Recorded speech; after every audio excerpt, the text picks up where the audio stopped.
Alright, so 1,550 or 60 miles. I got my trip to the Kentucky done, which worked out just fine. What I bought was a John Deere 7000 12-row corn planter. It is not the greatest of greatest things. It has issues. Of course, everything you buy this age has issues. I often wondered what this was about. I mean, I have one of these, so it's not really that big of a deal, but they torched it off. You know, kind of makes it look stupid and ugly, but it does have Martin road cleaners. It does have issues with its shaft. I can buy these little splices here and repair that, no big deal. It is what it is. For what I paid for it, it's really not a terrible investment. Now, there was investment. This is not an investment. This is a YouTube project. Let's put it that way. Yeah, it's totally a YouTube project. So it folds forward. It's one of the forward folding ones. They've got this Afro-engineered bit here. Whoever welded it, just, you know, they welded it, but whatever. And I'm gonna have to get it off of here and really, you know, put the tongue back together, get that shit going. I don't know. There's just some weirdness that was done to it, which, you know, whatever. I'm not really complaining about any of it, honestly. The raise and lower bit is right there. That runs off of the hitch, which is on the front of the truck there. I think it runs off of that. Maybe not. Who knows? I don't know. This thing is a mystery to me. Pretty much a mystery to me.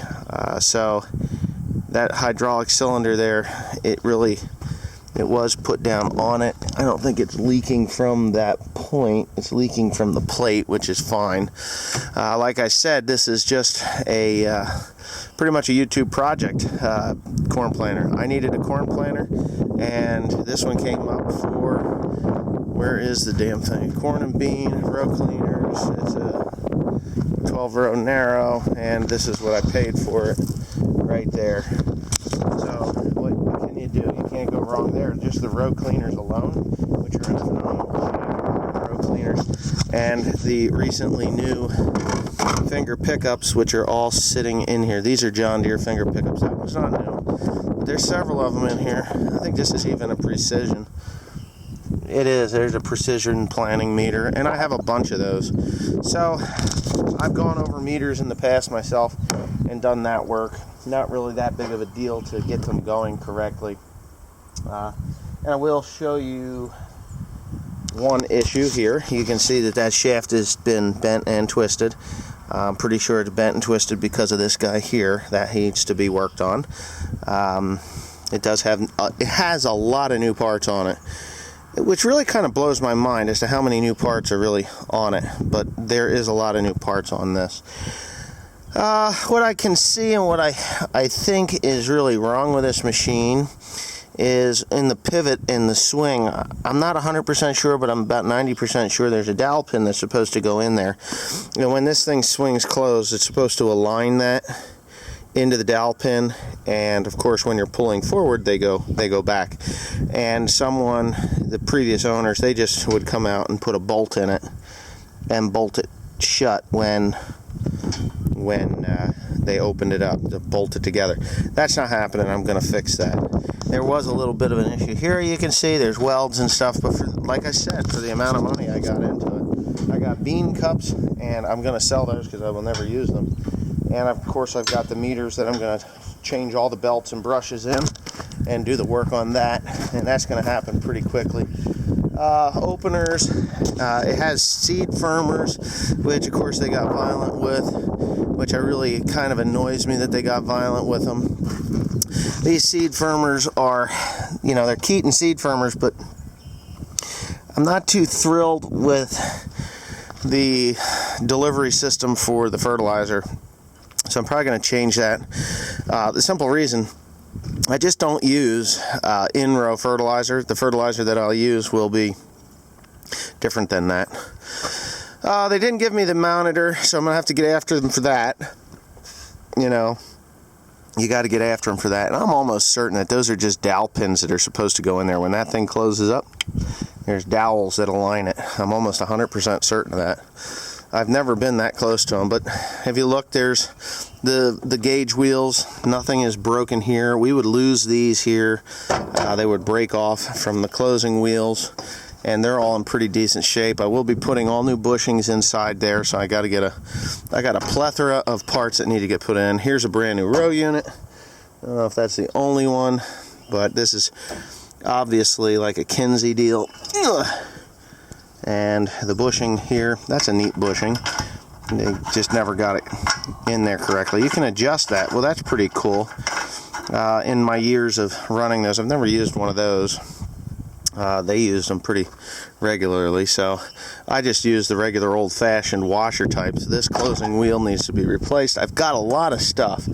I've got a lot of stuff in the shop for this corn planter. That is one of the major reasons why I bought it. I mean, here's a gauge wheel. It's a little bit rough. Scrapers are all recently replaced, and I'll get into it more when I get this thing off the trailer and on the ground. So I always wanted these on mine when I had the old 4-row. I thought that would be a much smarter idea, and I didn't even know that you could put them on here, but I'm sure this is a Shoop special. So I'll probably be replacing the ones that are worn and broke, these closing wheels, which, you know, I'll replace them with the adjustable style. I like them. Those were on the newer models, but yeah, so that's pretty good. They're all pretty decent. Yeah, so it's just going to be get it off the trailer pretty much as soon as I can. And, you know, this came from a place called Drain Equipment in Kentucky. Hardenburg, Kentucky. They look like a combine salvage yard. That's pretty much what I saw from it, that it was a combine salvage yard. So their priority isn't planters. They do have a bunch of other stuff. I call them the kiters of Kentucky. If you're from Pennsylvania or anywhere that has used,